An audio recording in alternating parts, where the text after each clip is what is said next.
Conference at 9, 7:34 now. Let's head into the KUAM News Zoom room. Good morning, by the way. Manana Seizures, Tuesday, May 25th.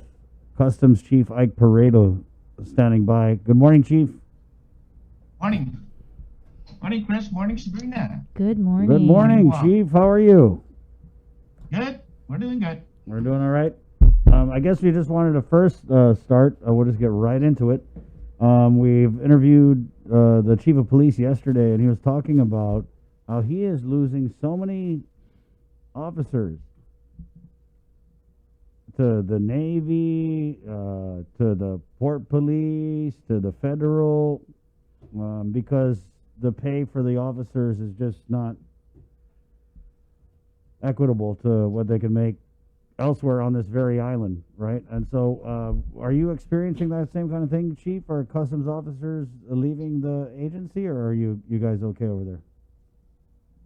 Yes, we're experiencing the same problem, and we've been challenged by this problem for the last several years.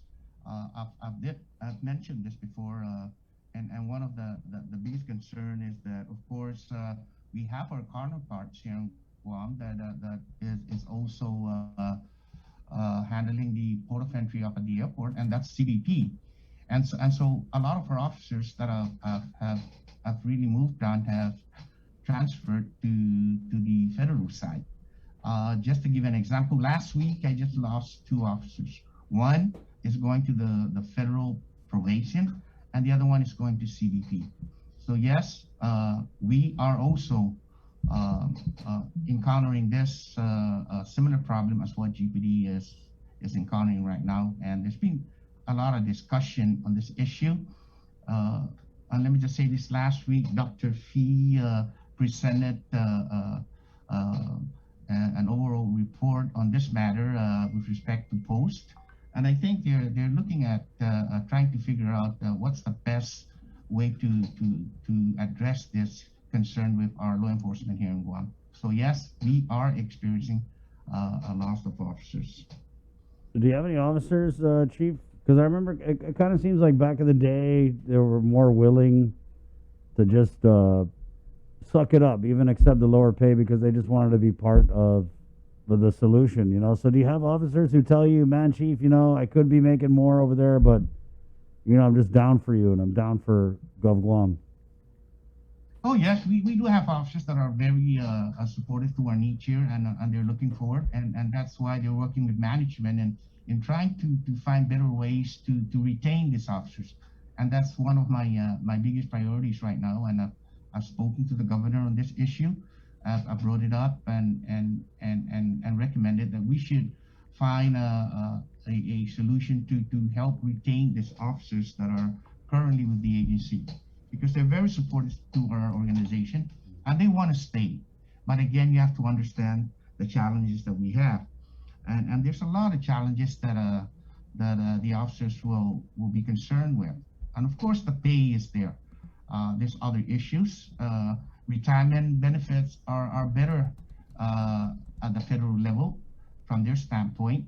A lot of my officers that I'm losing here are between 5 years to 7 years in the force, and so they're still young.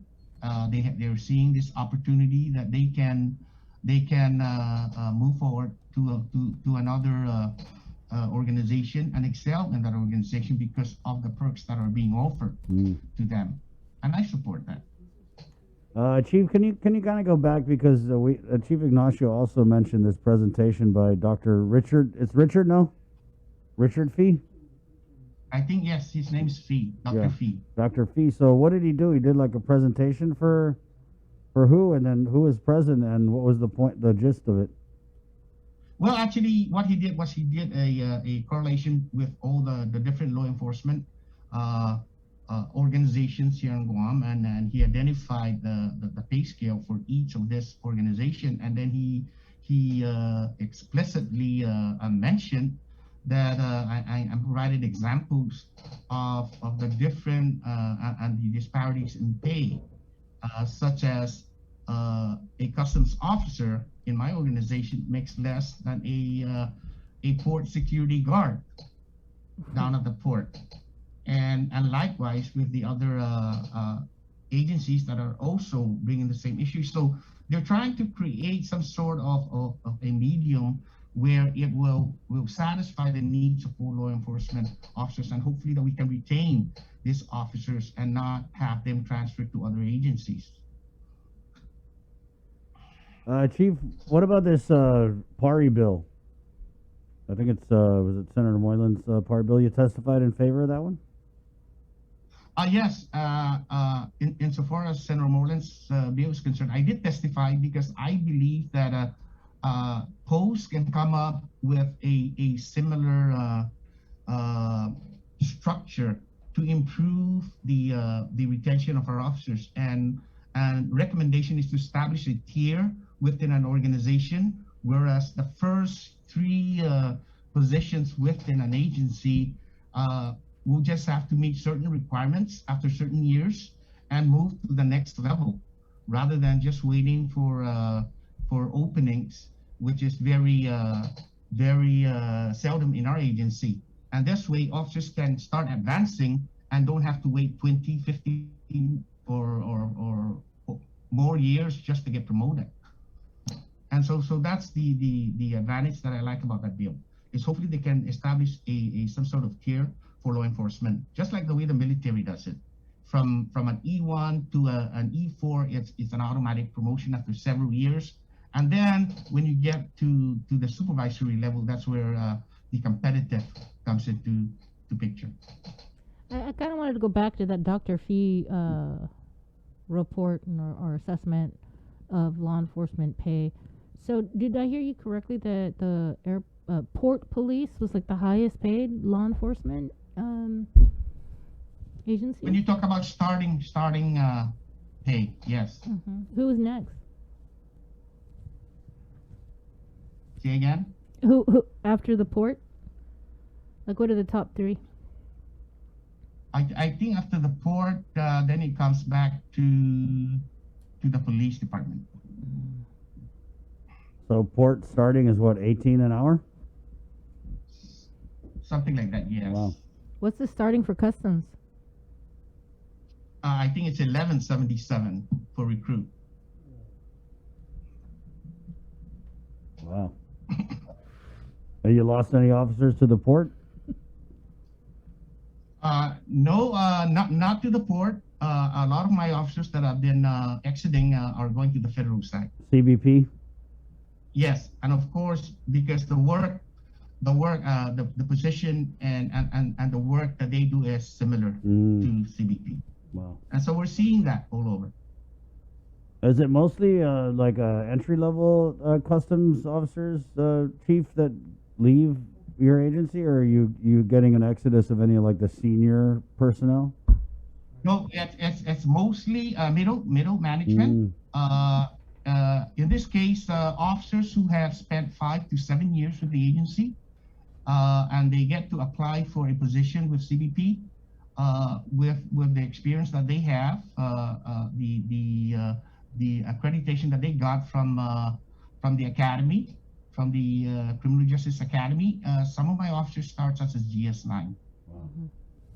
So basically, the ones who get in, the newbies, the rookies, they're sticking with customs, but then when they get the experience necessary to make a lateral transfer over to CBP, where they can get the higher pay and the higher ranking because of all the stuff they've been able to do on the job with Gov Guam, that's when they leave, is when they get to those middle ranks.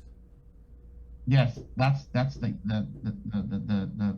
So we're just basically like their talent agency, right, Chief? We groom them, we get them ready, and then they split to the federal side. Yeah. Very nice. Where are we with the drugs, Chief? Say again? The drugs. Well, we're seeing, let me just say something that, we've been, I think on just 5 months on this particular year already, we're seeing a trend again in the interception of illicit drugs coming into our borders. And to date, 5 months into the year, we have already recorded about 79 pounds of meth for this particular 5 months. Did you so say, we're seeing The Sorry. trend is there. That we're still seeing methamphetamines moving into our island through the post office. Did you say 79 pounds? Yes, today. Damn. That's for the last 5 months of this year. 79? 79 pounds? Yes. What's Where's the it coming from? Just curious. Is it like California, Vegas, where? Yes, they're coming from the States, Mm. mainly within the western part. West Coast. And so are these seizures at the post office, the airport, or the port? Yes, it's mainly from the airport and the post office. So airport seizures, Chief, are these like, are people packing it in their body cavities, or are they still doing the luggage? What's the most common way they try and smuggle it in? Mostly it's just the luggage Mm. that we're seeing. Have you seen anything like really creative on their, because you guys keep busting them, they have to find new ways to hide the stuff. So like, what's one of the ways that they hide them in the luggage? Well, false bottom is one of them. Hand carry bags. Chief, I gotta ask, do you know anything about just between us, do you know anything about the closure of the Dedito and Jigo post offices and the investigation and audit that's ongoing up there? Was it drug related? No, I have no information on that. Any of the 79 pounds of drugs came through that you guys busted him at Jigo or Dedito?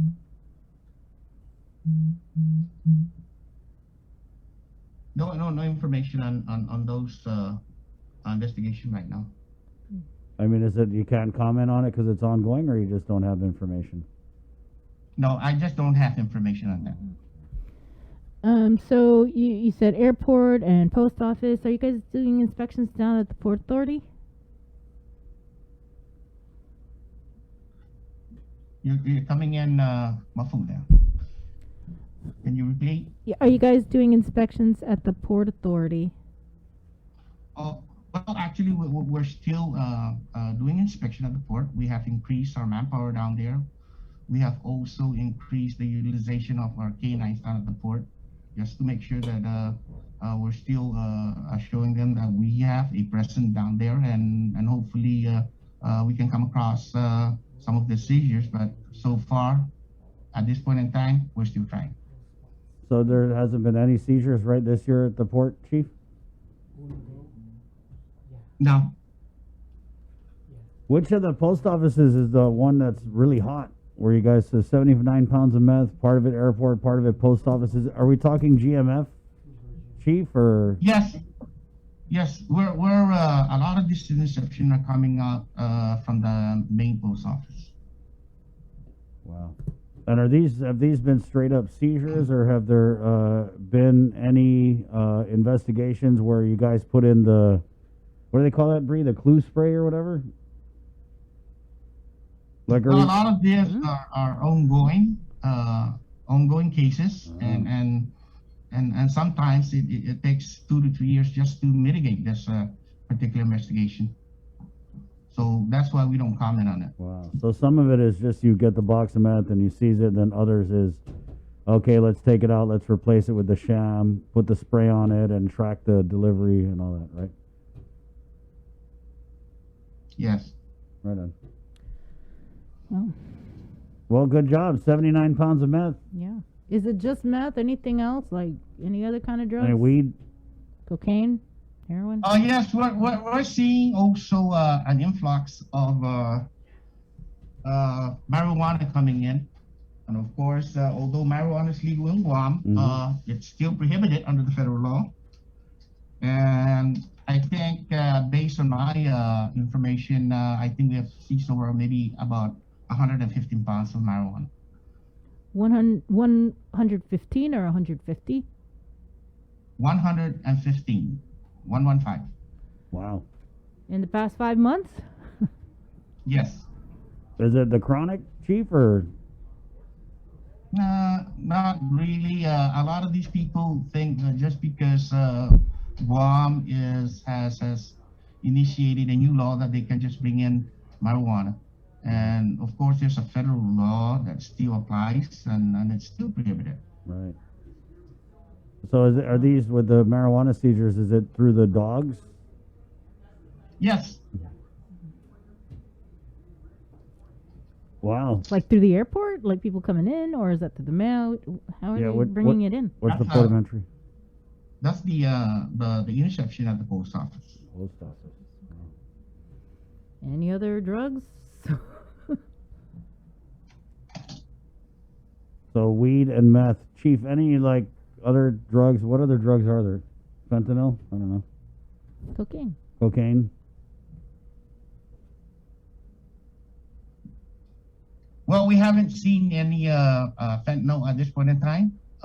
We are actively concerned with that because fentanyl is a very, very dangerous drug. Right. Hopefully that we can keep it out of our borders.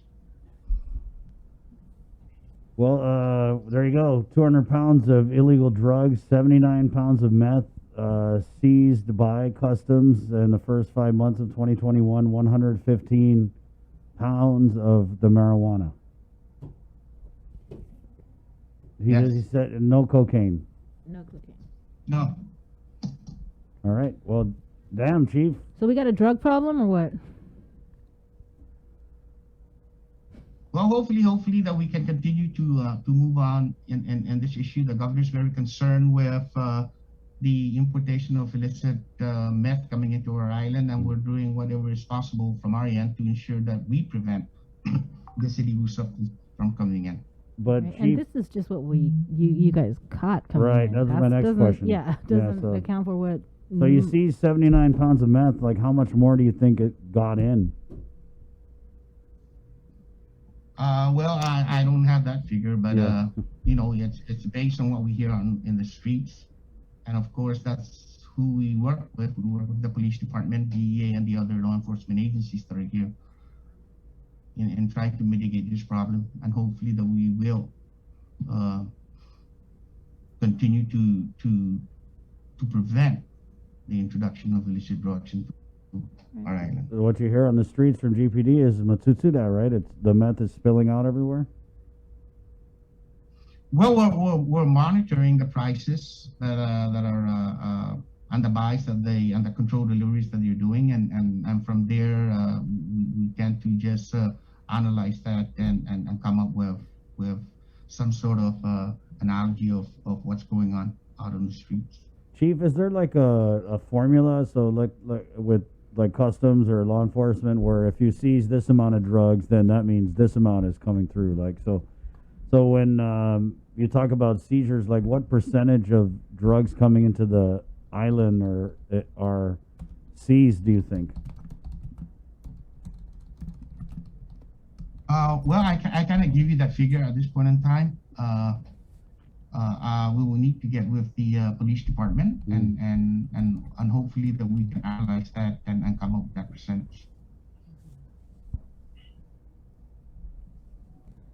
I remember that there was a time when you'd see, I think it was the DEA, that they do the National Drug Threat Assessment. You familiar with those reports?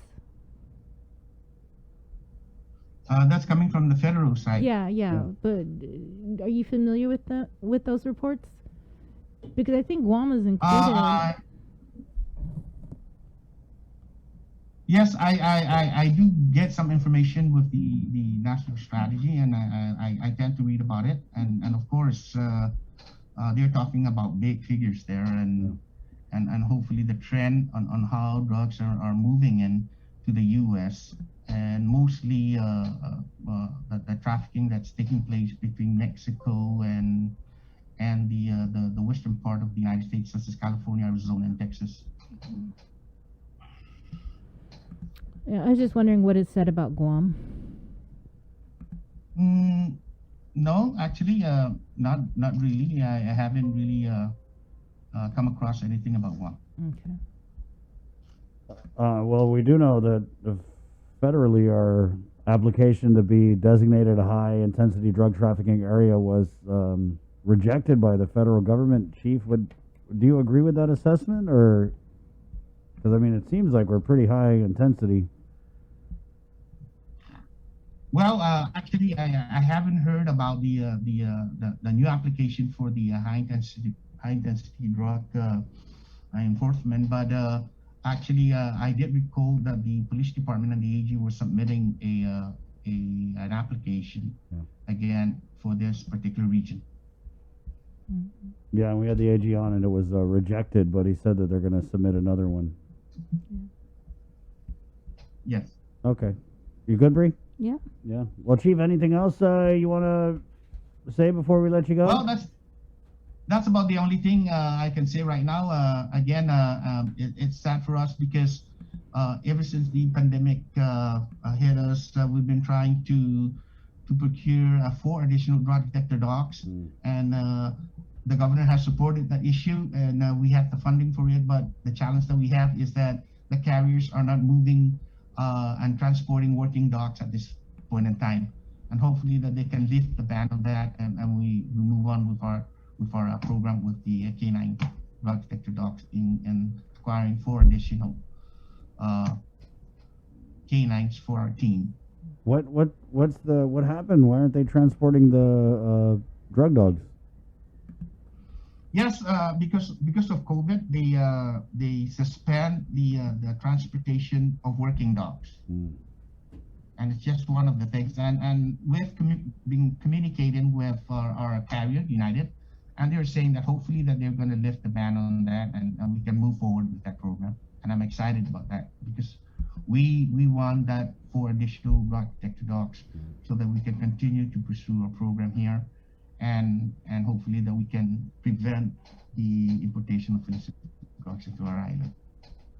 Do you know how long that ban is going to be in place? Have we considered the boat, maybe?